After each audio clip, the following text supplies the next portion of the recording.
I didn't let anybody that told me to shut up get me down for some reason. I don't know why, but thank God I didn't. And the people that told me I was pretty good, I was like, okay, maybe this could be a thing. And this was actually like right around the time Bieber was blowing up. And I remember just like seeing him come up and being like, how do I be this guy? Like, I was just so inspired by the guy, and like watching a kid that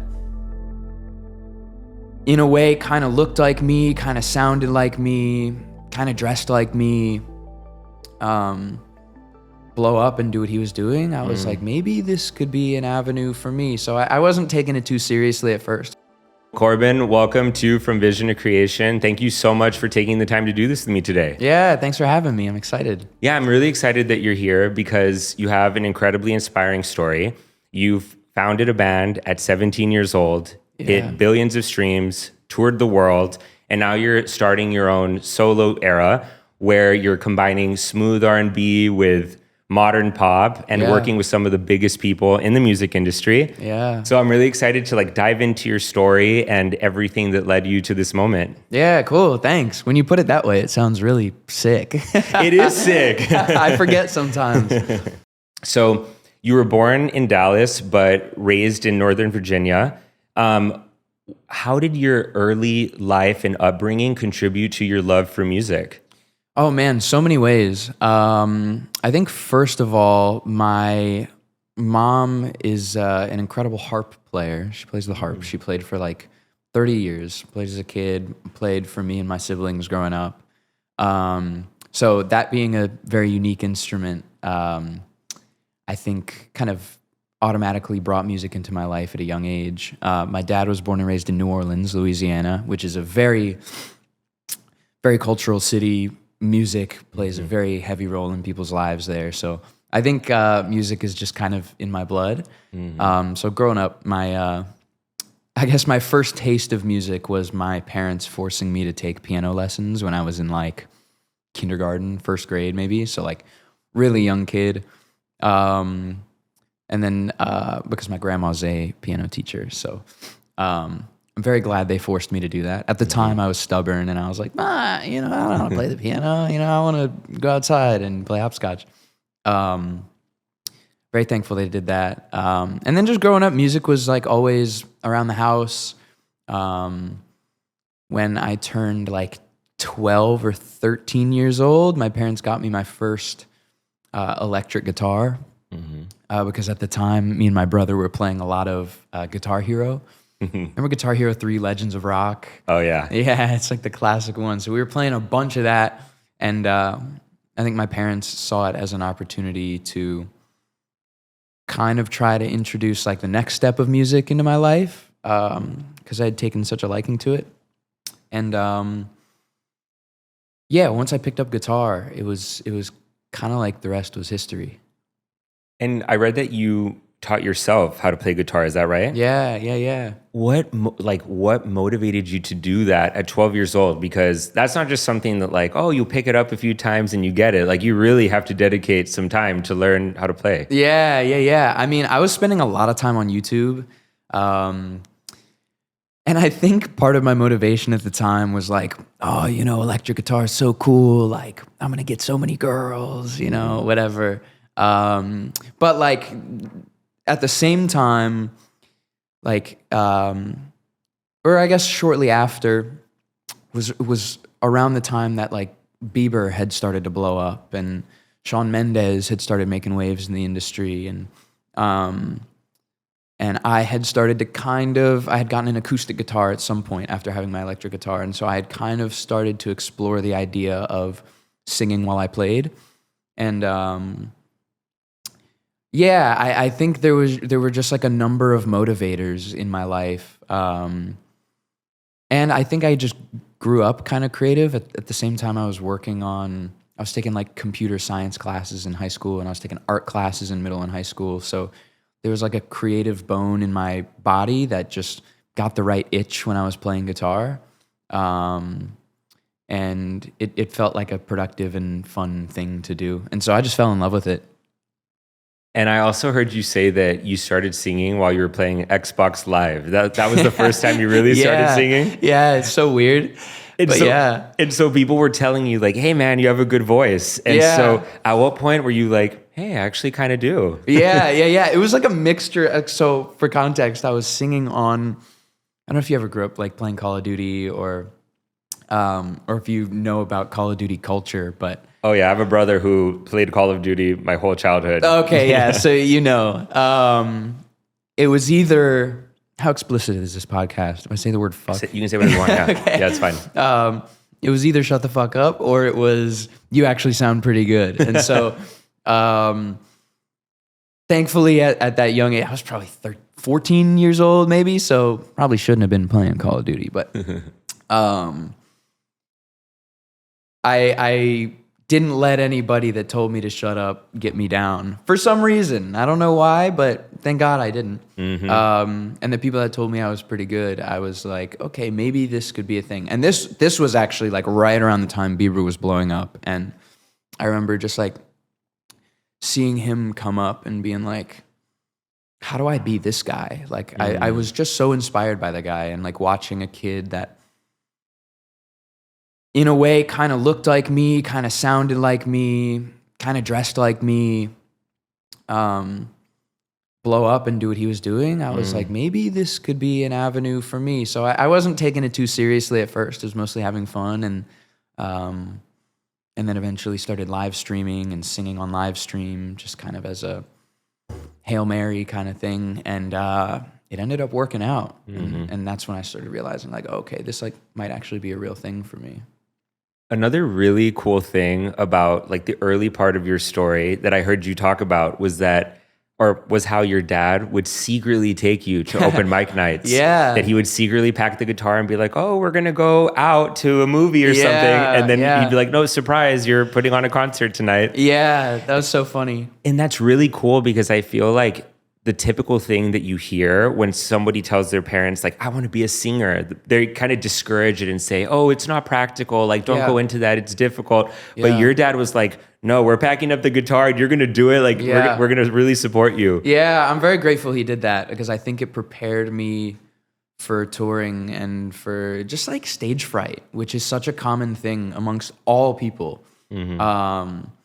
And it's very different singing to a camera on a live stream than it is to like singing to like beating eyes, in front of you. So being like 15 years old, I'm very glad he did that and saw something in me to be able to just encourage it. I know not everybody's parents are encouraging of creative careers because the harsh reality is the creative industries as a whole are cutthroat industries, and it's really hard to make it in these industries. And so I think that's where a lot of parents get nervous. And so the one catch for me was I could keep doing it as long as my grades were good. So okay, that's smart. So I kept really good grades, and music was like my creative outlet. But very, very thankful to both of my parents for always supporting me. My mom used to, when I think this was like my freshman year of high school or something, I had like started to kind of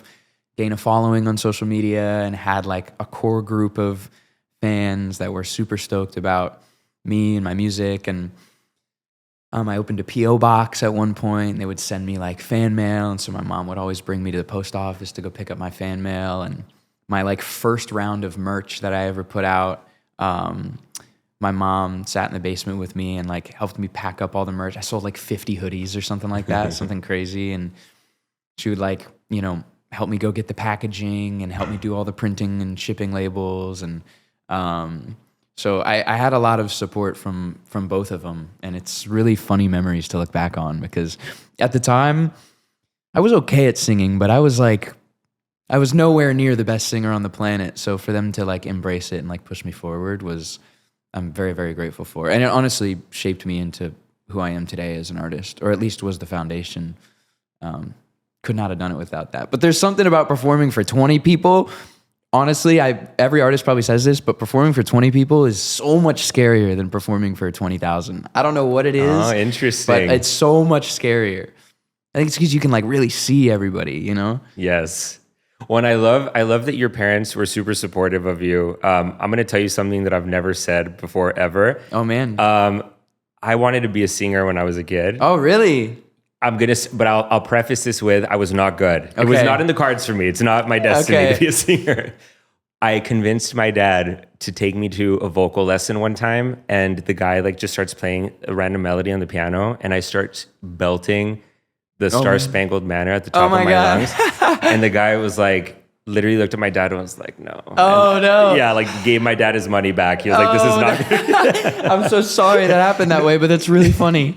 No. It was a humbling experience early Yeah. on. But I say this because I think it's really cool.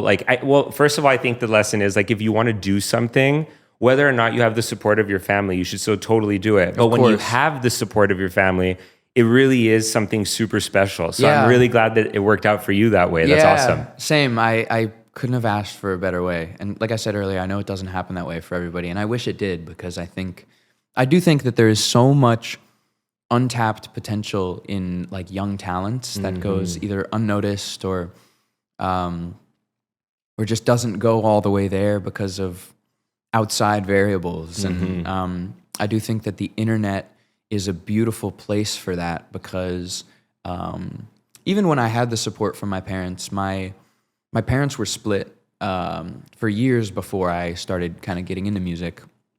And so it was, I was always like living with my mom, and I would visit my dad on the weekends or whatever. So there wasn't a time where I really had like both of their support at the same time, And so to get back to the internet thing, the internet became a very like safe place for me, and became like an outlet for me to kind of feel like I had friends. I was like kind of a loner when I was in middle and high school. I had like 3 friends maybe. And I feel like a lot of creative people are that way, because when you're creative, it's like so much goes on in your head that's not either on paper or, on the computer recorded or whatever medium you use as an artist. That like I think sometimes it can be tough to relate to people, because like so much is going on up here. But I'm very grateful for the internet and everything good that comes with it. Not everything bad that comes with it, because there's also a lot of bad. Yes. But the internet, became a very safe space for me. So I encourage anybody who's trying music or trying art or trying anything to utilize the internet in the best way you can, and like really find the people there that like appreciate what you do. And I got very lucky and found quite a few people on the internet that like loved what I was about early on. And that was just like such a big thing for me to like be able to feel confident and feel like, oh, people care that I'm actually doing this. So shout out the internet. Hell yeah. Well, let's talk about the internet some more. So you started uploading music on SoundCloud and YouNow, where you got your first following. Yeah. Can you talk to us about uploading music for the first time and what your experience was putting yourself out there for the very first time in your life? Yeah. Super scary, but also very exciting. I was like, I think when I wrote and uploaded my first song to iTunes when I was like 15 maybe. Was it the only one? Yeah, that's the one. You've done your research. That's so funny. I love that. That was the song. That was the first time I ever recorded in a recording studio, was for that song. I think my parents got me the studio session as like a birthday present or something, because this was like shortly after I started kind of growing a following, and they kind of realized like, oh, there might be something here. It was the first time I ever sang with auto-tune. Like everything was perfect. I was like, what is going on? And I put that song out. I remember being really excited about it at the time. Like a few like pretty cool things had been happening for me at the time. So I don't remember being like particularly nervous or scared. I mostly remember being excited to like do something that felt very professional for me. It was like actually upload a song to iTunes. This is when iTunes was the biggest thing. You had $1.29 singles. Oh yeah. This might even been 99-cent singles back in the day. Oh yeah, way back then. And so it felt very legitimate, and it felt like the first step for me to actually like take this music thing really seriously. And the song was pretty good. I think it was like maybe the second or third song I ever wrote. So yeah, it's funny. Well, okay, I listened to the song and immediately I thought, how old is he when he wrote this song? How old are you? It came out in 2014. And so I was either 15 or 16 years old. But I was a late bloomer, so I probably sounded like I was 12. Well, no, the reason I ask is that I knew you were young. I mean, you co-founded a band at 17, and this is like way before then, right? A few years before. So I'm like, I asked because the lyrics were deep and it was good. Yeah, and thanks, man. I was like, who's this old soul like recording this super intense song in his teens? What? Yeah, hell yeah. I listen to it every now and again just as like a reminder of like how far I have come as an artist, and just like how far me and my fans have come, because there's still a bunch of people that are around today that like I continuously see their names and see their faces, and that have been around since then, which is so crazy to me because that's 10, 11 years ago now. Yeah, quite literally grew up with a lot of those people. And it's kind of a joke between my fans now. It's like they'll bring it up every now and again, and like I'm still not sure like who's heard it and who hasn't. Like sometimes people have no idea what they're talking about, but when I see people bring it up, I'm like, oh, you're like a true OG. Like that's 10 years. That's a decade of time. Yeah. It's crazy. Yeah, like that's a real one right there. Yeah, it's crazy. Well, and so Corbyn, you co-founded the band Why Don't We at age 17. Yeah, pretty crazy. 17. Yeah. Can you tell us the story of like how that happened exactly? Yeah. So I'll give you the long story short-ish, because there's some nuance that's, kind of interesting. It all kind of started after I had gained a following on YouNow, as you mentioned, and I had started kind of touring on these like, you remember MagCon? Yeah, Cameron Dallas and Shawn Mendes, yeah, I met him at MagCon one time. Okay, nice. Yes. Yeah, so that type of touring structure was becoming a thing for like the Vine kids and big YouTubers that would do YouTube skits and whatnot. And most of the time, those tours had like a musical element. So I began touring on this social media tour called Impact Tour, and it was ran by the father of, you remember Alex from Target? Oh, of Way course, back in the yes. day. Yeah. So his father had like ventured into live touring and started this tour and reached out to a bunch of different creators and musicians, such as myself. And that's where I met Jack and Zach from the group. So we were all solo artists, but had all kind of had a following online. Zach had like a really famous cover of Shawn Mendes' Stitches, blew up on Facebook. It got like 50 million views on Facebook at the time, which was insane because this is 2015. So like video content was not, besides like Vine, video content was not being absorbed every day the same way it is today. So that's how he blew up. Jack had been live streaming. So we kicked it on tour for some time. I eventually met Jonah at a MagCon show. I played one MagCon show, which was really funny. I felt so cool at the time too. I was like sitting next to Cameron Dallas and like shaking hands with Jacob Sartorius and like all these big creators at the time. Which shout out Jacob, I see him at the gym sometimes, and we grew up like 20 minutes from each other, which is really funny.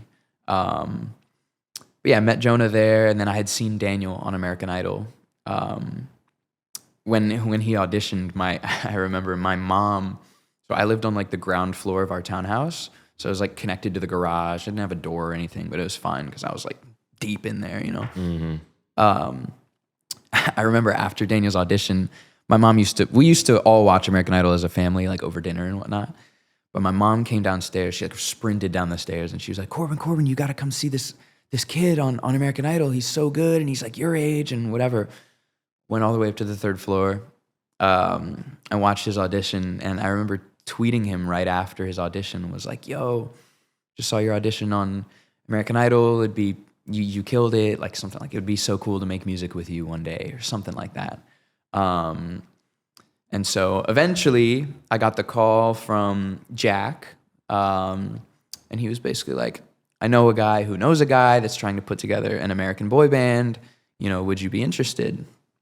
And at the time I was like, maybe, but like, I don't know if I want to be in a group. Like, Justin Bieber's my idol and he's not in a group. And, but I read the names of some of the people attached and I was like, okay, this would be a very foolish opportunity to completely pass up. So I was like, I'll give it a try.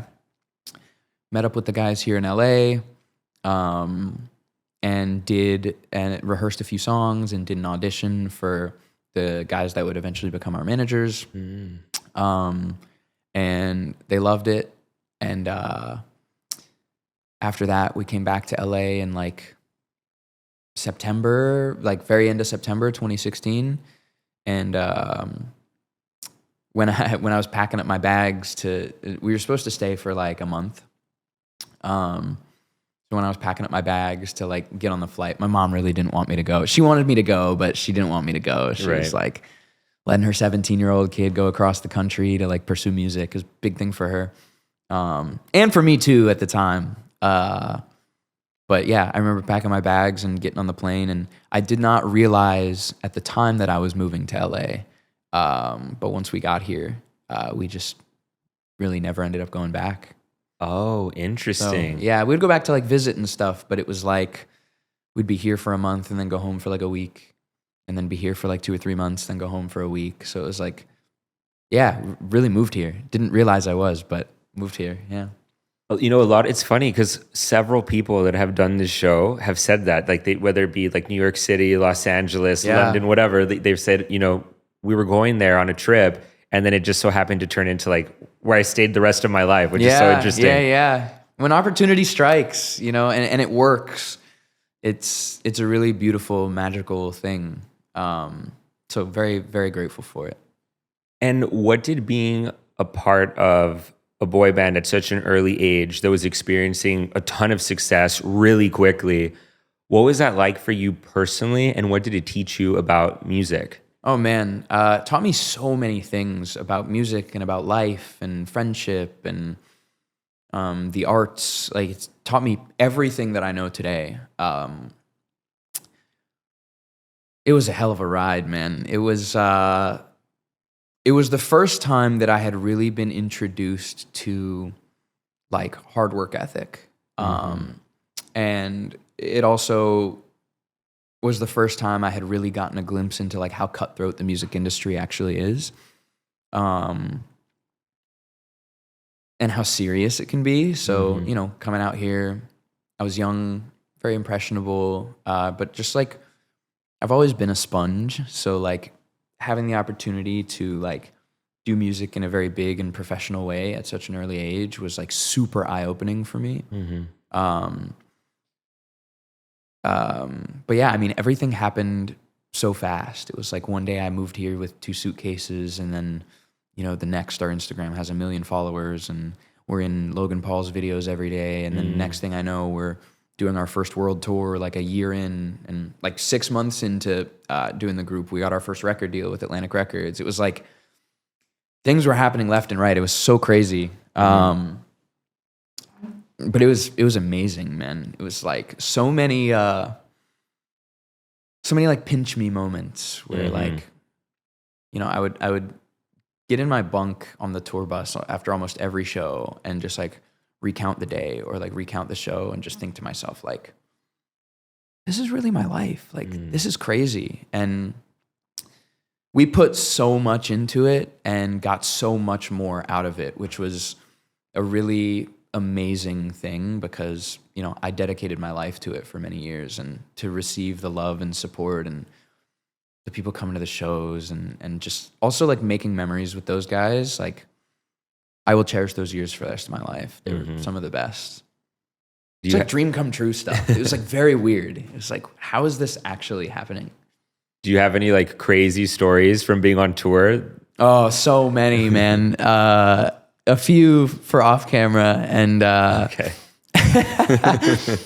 We were pretty good boys though. It was and to be honest, I think if we weren't moving as quickly as we were for as long as we were, I think the stories would be crazier, but we were in one city and out the same night for so many days out of those 5 years that we were like actively touring as a group. But just like, I mean, some of my favorite stories are just like, and memories are just like sitting in the airport at 3:30 a.m. delirious with, you know, my pillow around my neck, my hood up, and my bag of snacks, just like sitting with the guys, like joking about like dumb shit that doesn't even mean anything. And just knowing like I'm doing this with 4 other guys who are doing the exact same thing as me. So like coming from not really being able to relate to anybody in music before I had joined the band, it was like very refreshing. And I think the reason that we bonded so quickly and so deeply was because no one else really understood what we were going through except us, both the good things and the bad things. And so it was really, really nice to just be able to turn to your left and right and know like, damn, we are this thing, you know? And so, yeah, super fun, man. I wouldn't change any of it for the world. I would do it again if I could. But yeah, epic stuff, really epic stuff. And I'm really glad that you brought up, you know, about having a band to actually share this experience with, because I'm sure that type of, you know, fame and success happening quickly, crazy schedule and lifestyle, if you're on your own and you're, you know, that I can't even imagine how lonely that must feel. I can't either, man, especially being a kid at that age. Like, you know, it's funny. Zach was in the group was 15 and a half when we started, which is so crazy. That's so young. And, you know, he went through periods of time where like he missed high school and like, you know, he wanted to be a normal kid and wanted to go to college. And, you know, it's a weird comparison though, because, and I experienced this a little bit with like wanting to go to college when I watched all my hometown friends go to college and do the college parties or whatever. But like having that college experience, you know, I was like touring the world with my homies, but like there was always a piece of me that was like, oh man, I wish I got the chance to go to college, you know? And it's so weird because like obviously doing the world touring thing is so much cooler and is something that like not everybody gets to do, but like having that little piece of myself that wanted to kind of be normal, it's like I can't imagine being alone and like either having yes men all around you or like having to grow up that quickly and have nobody to like fall back on that truly understands. Like, oh man, it's probably crazy. And we saw it with Bieber. I mean, I don't know how Bieber did it, to be honest. No idea. Because I would have folded early on, man. I would have folded. Yeah, I mean, when did he start? He was like 13 years old, something crazy like that? Yeah, insane. Insane. Yeah, no, I don't know how he did it either. That's tough. Yeah.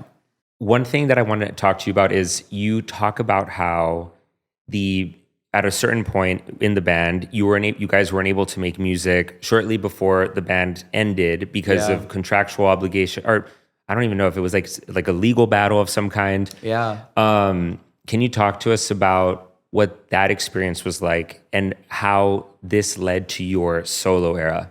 Yeah, I mean, it was a culmination of things. It was like a big 1-2 punch, man. It was the combination of COVID and creative differences and personal differences within the company that we were signed to. It's like we had gotten off tour in 2019 and had a generational run. It was incredible. 8 Letters was doing really well. We were booking our first headline arena tour, like a bunch of stuff. And out of nowhere, pandemic. And we're like, of course a pandemic happens. Right, like once the in a lifetime worst thing. Yeah. Like, oh my goodness, man. And so I think there was, pandemic happened and then we got into a lawsuit with the production company, who were also our management, who were also our agent, who were also our publisher, who were technically also our record label. So it was like we couldn't tour. All of us were struggling for money. It was like touring was where all of our money came from. So like, you know, we had built up these lifestyles that aligned with the amount of success we had had, and all of a sudden it's like now there's no opportunity for income. So I think there was a combination of like financial stress, creative stress, emotional stress, a lot of emotional stress behind the scenes, many, many different reasons that had just been like building over the course of 4 or 5 years. And I think there came a point where we felt we deserved more than we were getting because the contract we were operating under was the same contract we signed when I was 17. Nothing had changed. None of the terms had changed. And so the issue was the contract we signed was a contract for a concept band, a band that hadn't had any proven success and that hadn't, that the managers of the company had taken all the financial risk, right? It more than paid off. And so there came a time where we wanted more creative control and felt like we deserved it and had toured the world twice and, you know, had been selling out amphitheaters across the globe. It was really, really crazy. But tensions were high, and I think there was just this breaking point eventually where we were really tired of how we were being treated. And I think gas eventually just got poured on this fire that had been burning for a little while. It just hadn't caused any damage. So yeah, combination of that, not being able to tour, differences within the company, financial struggles, it all kind of exploded at once, which was so insane to be a part of. Like there was so much time where I was like, what the actual fuck is going on right now? Like this is so crazy. And eventually it was like the Titanic, you know, like more water got into the hull than could be held up and the ship sank. For better or for worse. Got into a big lawsuit over it. So stupid, man. A lot of it's so stupid. And it's like, it was this emotional battle and it was like this divorce between these business partners and like we became the collateral damage. So it was like which parent is going to get to keep the kids kind of thing. And we picked a side, and we picked the side of the manager who was the only person within the company like advocating for our best interest. And it started this whole thing, and we actually just finished up a 3-week trial for the court case in February. So it took like 3.5 years to even get it to court. Whoa. But yeah, I mean, after the lawsuits were originally filed, we really had no choice but to just wait out the last 1.5 years of our contract. So we were kind of at the same time waiting out the pandemic and waiting out the contract. But it eventually came to a head, and in the case, we had some wins, we had some losses. It's a two-way street for sure. It's not so black and white, and 3 weeks in court is a lot of time to lay a lot of cards out on the table. So it was a wild experience, like reliving all of the good memories and reliving all of the bad memories in front of a jury was really crazy. But I'm just thankful now that it's over with. I'm able to drop music, and you know, there was a light at the end of the tunnel. And I'm 26 years old now, and it's led to me learning to fall in love with music in a very different way than I had before. And it's kind of taught me how to like really live and breathe within the music. I think when you're in a boy band, on the music side, it can be hard to connect personally to the music because you're telling either the story of one of the bandmates and you're all singing it, or you're writing this story that we can all fit the mold into to like, you know, sing to the girls that are fans of yours. So I found in my experience that none of the records really felt that personal. They were all pretty manufactured, and we were kind of like puppets for a long time, which we hated, for better or for worse.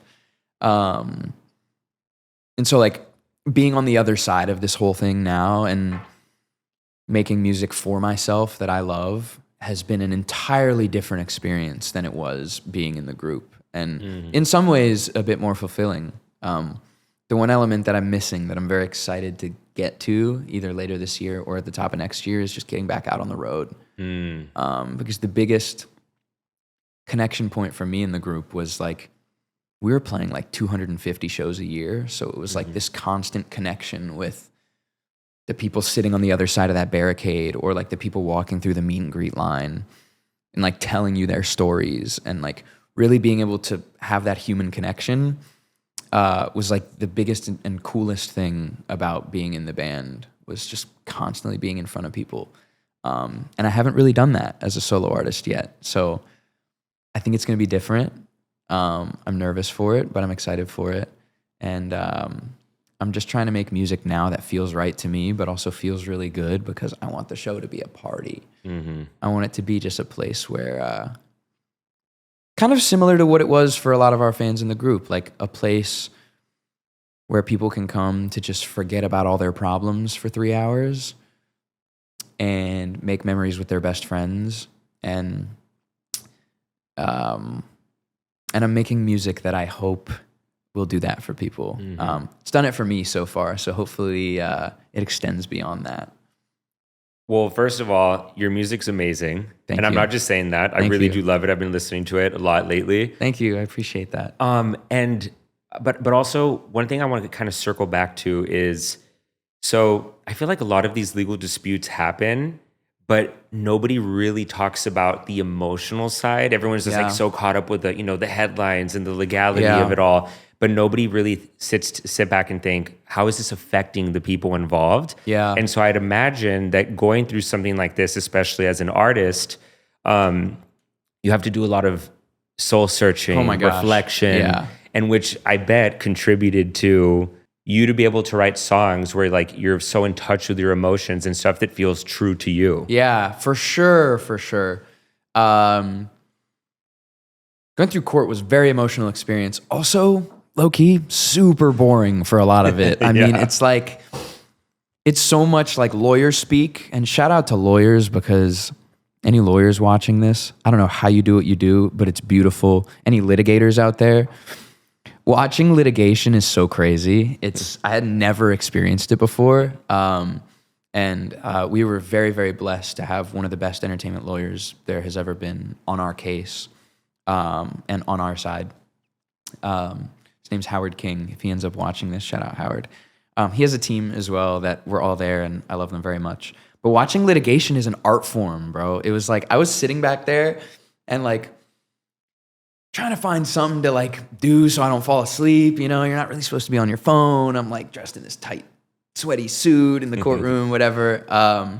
So I just kind of resorted to like watching the process and like really trying to understand it. And litigation is an art form, man. It's like telling the most delicate story and painting this crazy picture based on thousands of documents. And I was just thinking to myself the whole time, like, how do they even begin to try to tell a story of this magnitude in a way that a jury can understand, that doesn't really know much about the music industry, or doesn't know the ins and outs or the nuances of contracts? Like, really, really crazy. So I'm sitting there going through all the emotions, obviously, of like replaying all these memories in my head, and both good and bad, and just like examining the art form that litigation is. And I actually came back from court feeling super inspired. Although we didn't win every decision that I felt we should have won, we essentially broke even. The long story short of the verdict is basically we were sued for $50 million originally for breach of contract and defamation, and a few other like smaller charges, I guess would be what they're called. I could be wrong, so any lawyers, don't correct me. And all in all, after the jury verdict, they found that each of us band members only owed $1 each. So a total of $5 out of the $50 million we were sued for. So pretty crazy to get that result. There were a few other things that it's a two-way street, but there were a few other things that I felt like we should have won, just like smaller things. But I did leave, like I said, I did leave the courtroom feeling super inspired. And just like reliving all of those good memories and knowing that all of that was because of music just made me come home and be like, wow, like this is who I am. This is what I do. Because for a while there, like between the group going on hiatus and the end of our contract, like the official end of our contract, and then the court case, there was a long time in there where like I had no idea who I was, who I wanted to be, what music I wanted to make, what story I wanted to tell. Like it was a real identity crisis for a little while there. Amidst everything else that was going on, I was like, oh my gosh, like, is this the end of it for me? Like, can I come out of this? And so I came back and I met up with a couple people in Florida, a couple amazing producers and songwriters. So like on my nights after testimony in the courtroom, I was like going to write songs, which was like a nice balance of like, okay, this is all happening over here on the legal side, but like, this is still what I do in my life. And then came back and started making music, started approaching the process of making music a little bit differently than I was before. And that's like honestly what led to a lot of the stuff that I'm dropping now. Well, and your first solo was Love Me Better, which I think is the perfect title and honestly the perfect song to release after all of this is over. Yeah. Because I feel like now, and correct me if I'm wrong, but I feel like when you're creating music, it is totally just for you. Yeah. And in a sense, you do have to like love yourself a little, you have to love yourself better. Yeah. So that you can produce your best work. Yeah. And that the message for that song, in addition to everything you just said, was really like, fuck what happened to me in the past. Like, I'm not going to take no bullshit anymore. And I'm going to love myself first. And I wanted to convey that message to my fans and even Why Don't We fans that were listening at the time. Because I feel that message is always important. And especially amongst young people that struggle with identity or struggle with confidence or struggle with anxiety. You know, I think there's so much of that. And I had heard so much of that over the years and had been blessed with having the opportunity to be a light in these people's, at the end of these people's tunnels. And so coming out of the group and kind of experiencing a lot of the same emotions and the same types of things that I had heard from a lot of our fans over the years, I felt like that song was literally, like you said, the perfect message and the perfect way to like debut and just be like, this is the start of me and I'm going to love myself and choose myself first. And I hope you guys feel that and can start to do the same for yourselves. And I want people to feel that through the rest of my music and through the rest of the music I continue to create, because I think it's such an important message. And I like found myself through music, and it's probably so cliche to say, but like I hope people find themselves through music as well, because I think it's such a powerful, music is such a powerful thing.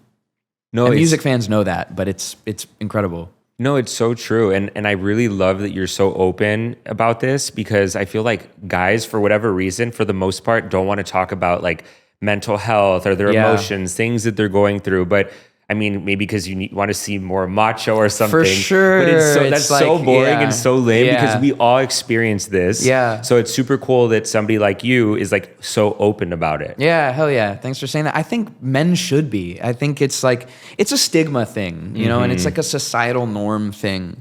But I think it's tough. Yeah. And I think it's a very real thing. And I'll be honest, like from age 13 to 22, like I didn't really experience much anxiety. Like I did here and there, but it was never like a prominent thing in my life. And I think it's partially because I had a lot of great things happen to me and worked hard for those things. And so I maybe didn't have a reason to feel that way, but I really started to feel it mid-pandemic. And after hearing, like I've said, those stories over the years of just people going through stuff and not being able to find themselves. And mid-pandemic, I was like, girls, I feel you, because I'm going through it right now.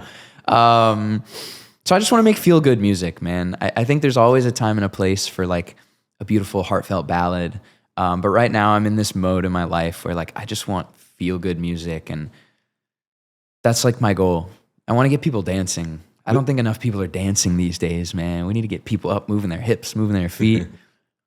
Well, and I have to say, like your song "Don't Run," for example, like it's a very emotionally charged song. Yeah. And you sing about like some really deep stuff, some heavy stuff. But in all of your music, I've noticed that even in the ones where you're, singing about things that can feel a little emotional or heavy, there still feels like there's like a light at the end of the tunnel there through your music, which has been one of my favorite things. Cause it's like, hell yeah. When I feel like it's so easy, or maybe it's not so easy, but I feel like it would be easier to just be like, I'm gonna write this really sad, like tearjerker. For sure. Sad songs are easier to write. Really? Yeah, for sure. Well, yeah, but then to say, okay, I'm gonna write this song where like I go into heavy topics, but it feels light and it feels good. At the end of your music, I feel better. It's not like a sad song where I'm like, oh my God, now I feel depressed. You know? Hell yeah. I love that. That's so nice to hear. That's the goal. What is it when you're creating your music? How is it that you get that, or how do you accomplish that? I guess I should say. I think the biggest thing for me is the element of contrast.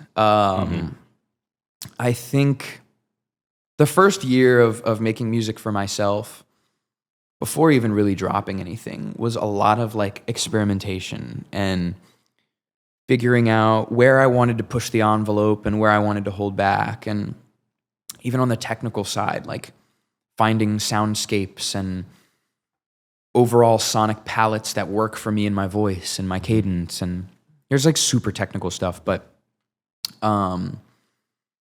I found after that year that the contrast between, like, my tone is naturally very airy and smooth and bright, and my falsetto is like one of the unique elements of my voice that stands out, I think, amongst some other male artists, and was like my strong suit in the group as well. I was always like the high harmony guy, or the pre-chorus where it's super emotional and smooth. So I found that like that's the element of my vocal that stays. And it's like, how do we contrast this so that the music feels interesting? Because I think with me, when I sing, songs can very easily become too pretty. And I think there's something beautiful about a very pretty song, but not every time.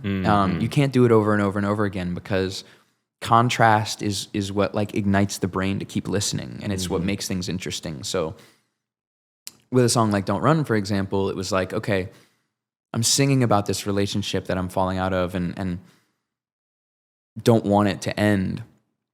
So if we make the track very sad and we make the track lethargic, like, it's the expected thing to do.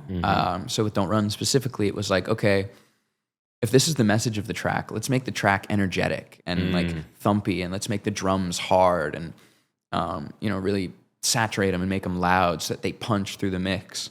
And let's make the 808s bang underneath so that it's like really thick on the low end, but I'm really pretty on top. And so that contrast is something that I've used quite a bit in a lot of my records.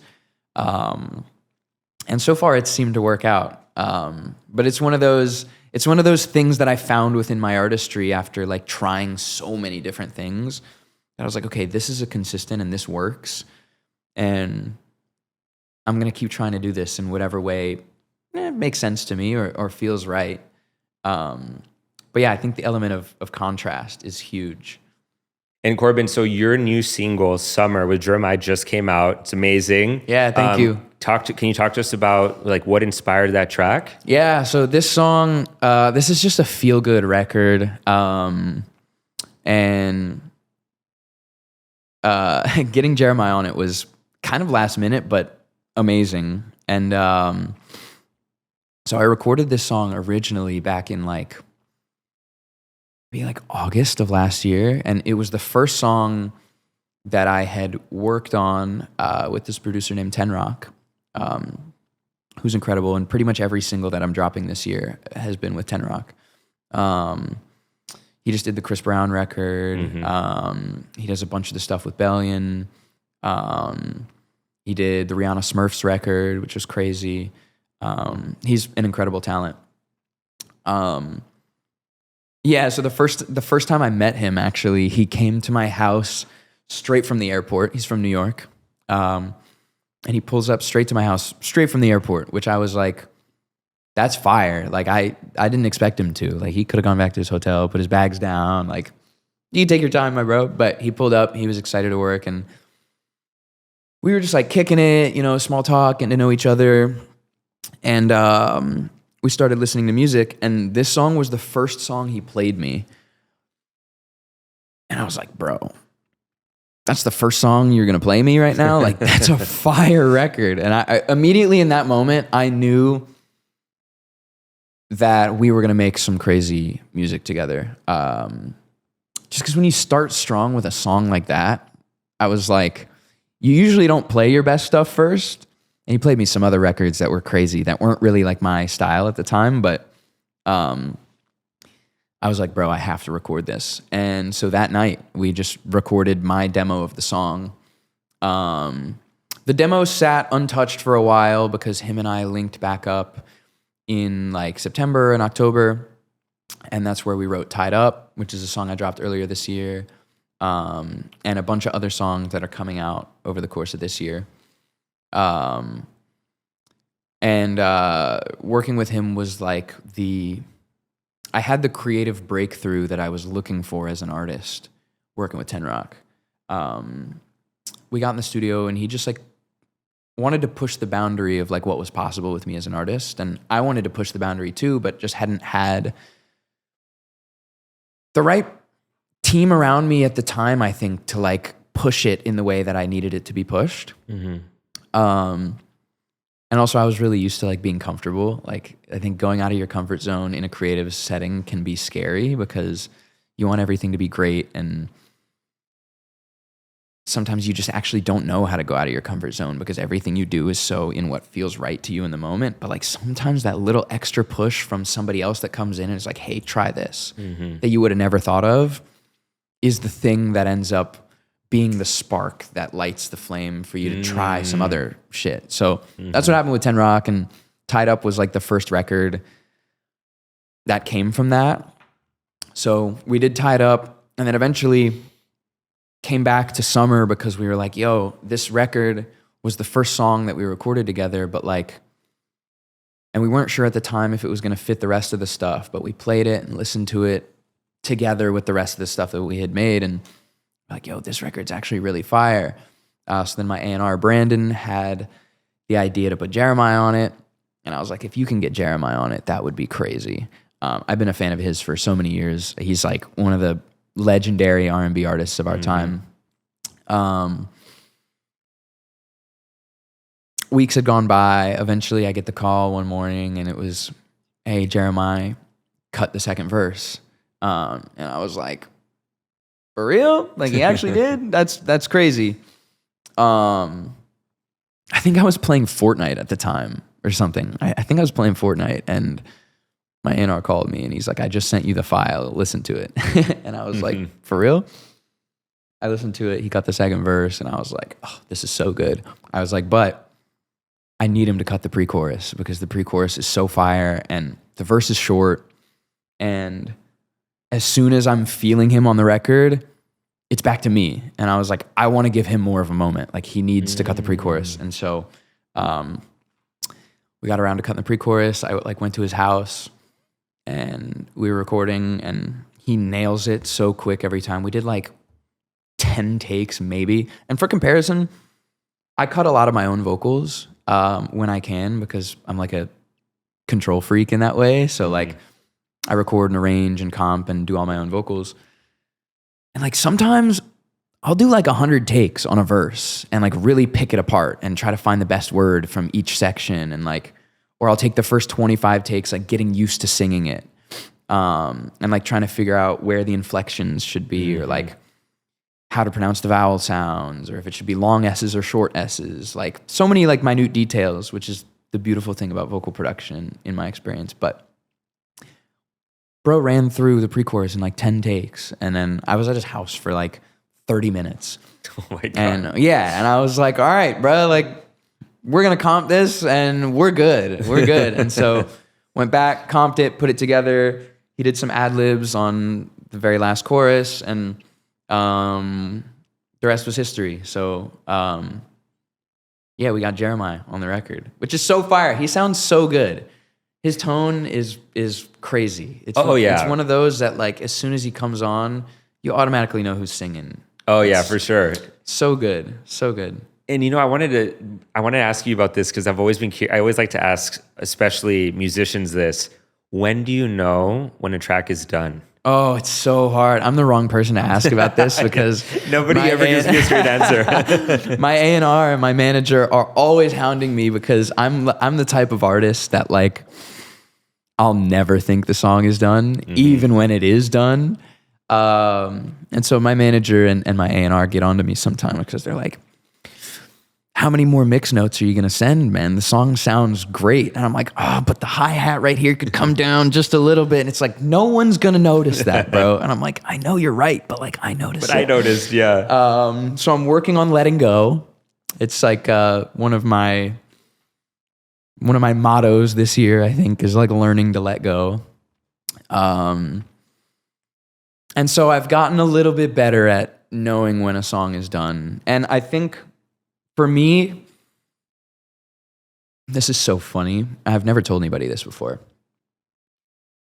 I'll know a song is done when so sometimes when I'm like driving in my car, right, listening to a demo I just recorded or something, and if it's something that I'm really proud of, that either we did that day or I just got a new version of it back, like I'll be listening and sometimes I'll be driving, and when you get that like feeling in your throat when you're about to cry? Like I've had moments where like the chorus will hit in this song that I just did, and like I'll start to get that feeling, and I'm like, oh, this is a good record. And I'll know that the song is done when I get the mix or the master back and I crank it in my car and like the chorus or something hits and I get that feeling again. And it doesn't happen with every song. And most of the time I know a song is not the song if I don't get that feeling when I listen to it in the car. I've had that feeling with Tied Up. I've had that feeling with Summer. I've had that feeling with Don't Run. Panic, even last year, I had that feeling with.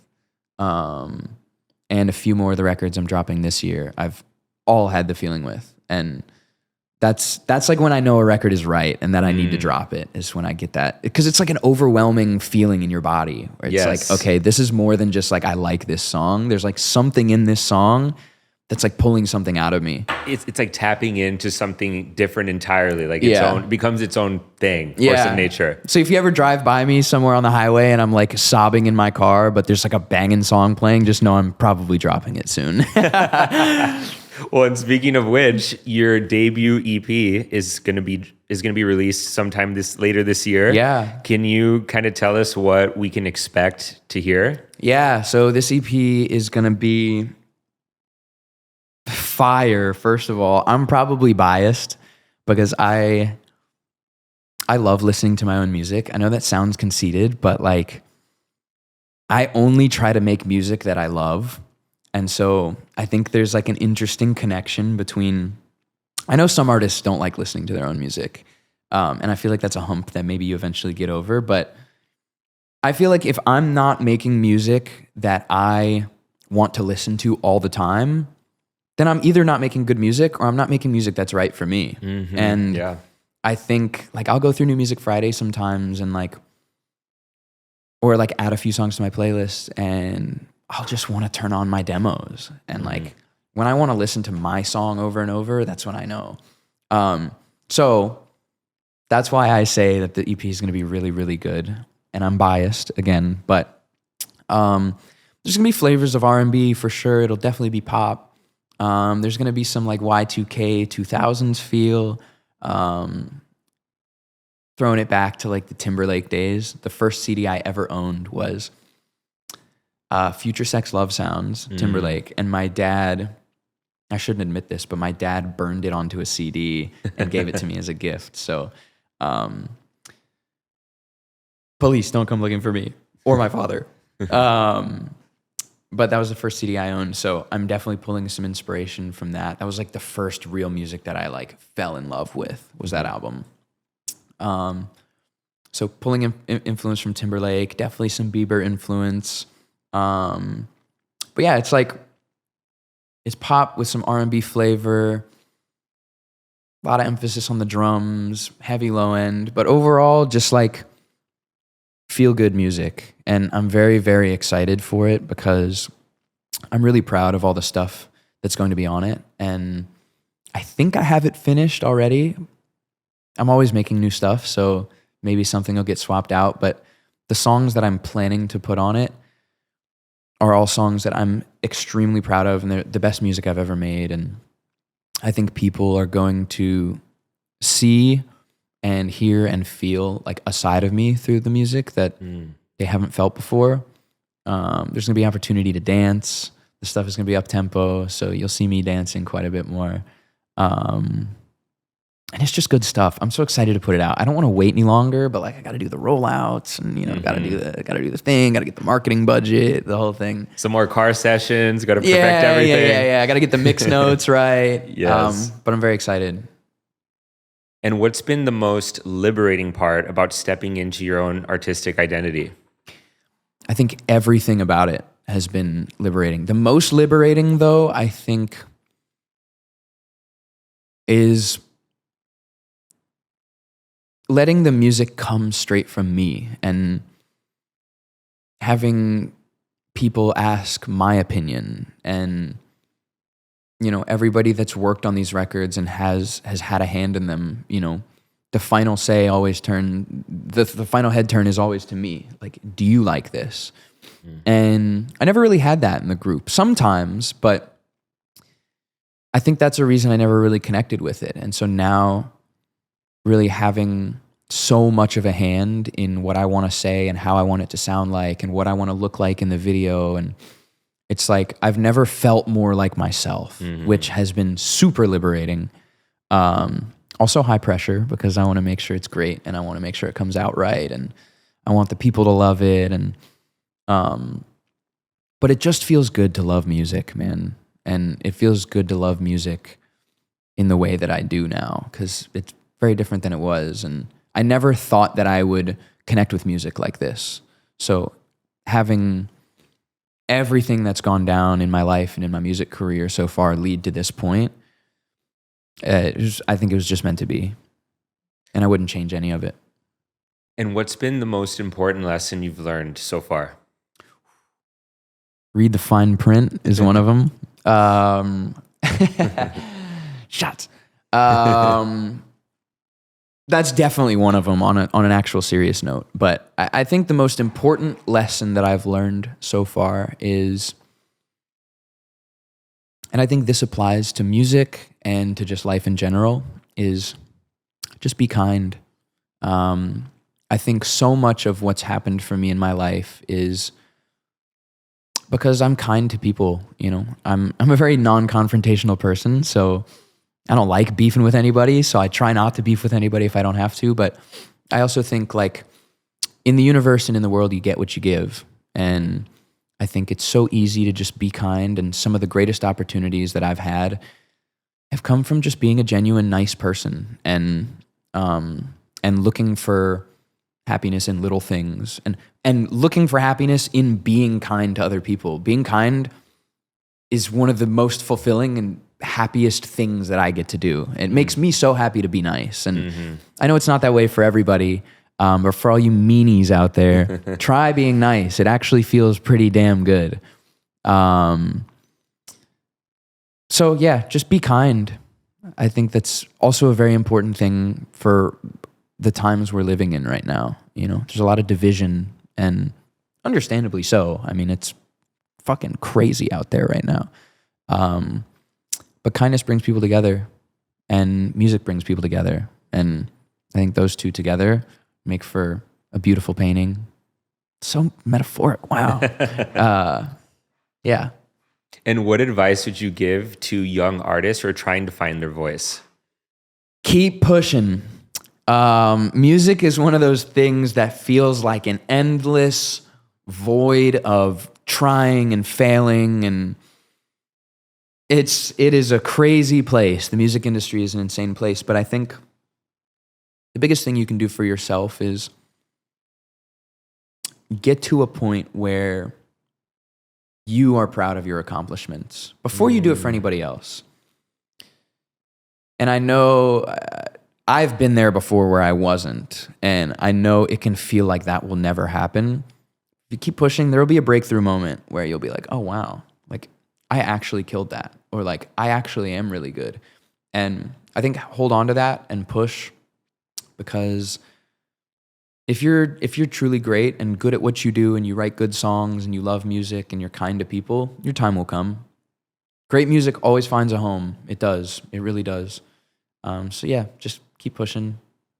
Corbyn, I actually really love that you said that, because I think that sometimes people, whether it be in music, any type of art, really, I think that sometimes people feel like if I'm not really feeling this, or if I'm not confident in myself, or if I have any doubts, maybe it's not for me. Yeah. But that's not necessarily the case, because a lot of people that I talk to say that they experience, people at the top of their industry, like that have experienced fear, doubt, insecurity around their craft, yet they're amazing. Yeah. So I'm so glad you said this. It's such a real thing, and it's such a hard hump to get over, because when you do feel like something's not for you, it's like, why should I keep pushing? Mm-hmm. But if there's even a piece of you that loves music, pursue it, push it.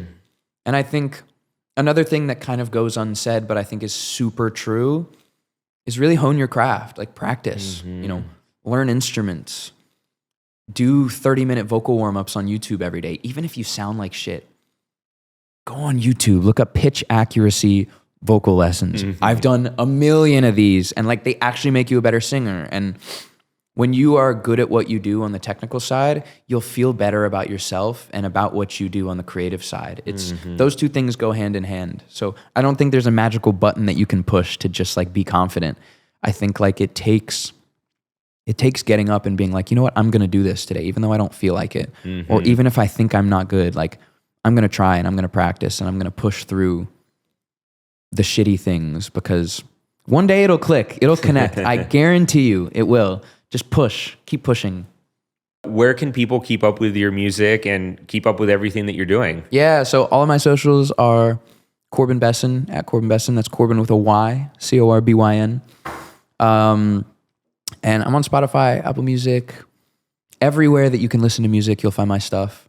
And I'm on the internet, chronically online. So you'll find me there. And hopefully you'll find me in your eardrums.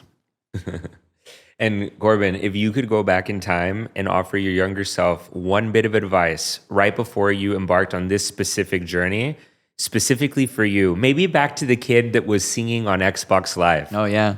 What would it be? The obvious thing for me to say would be keep pushing, because that's my advice to any young artist. But I think I would say cherish every moment as much as possible. I think it can be hard to do that, especially when life moves so fast.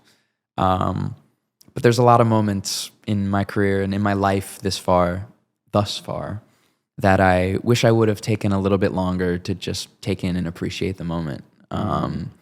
So just being conscious of that and really, really cherishing moments is something that I would advise anybody to do as well.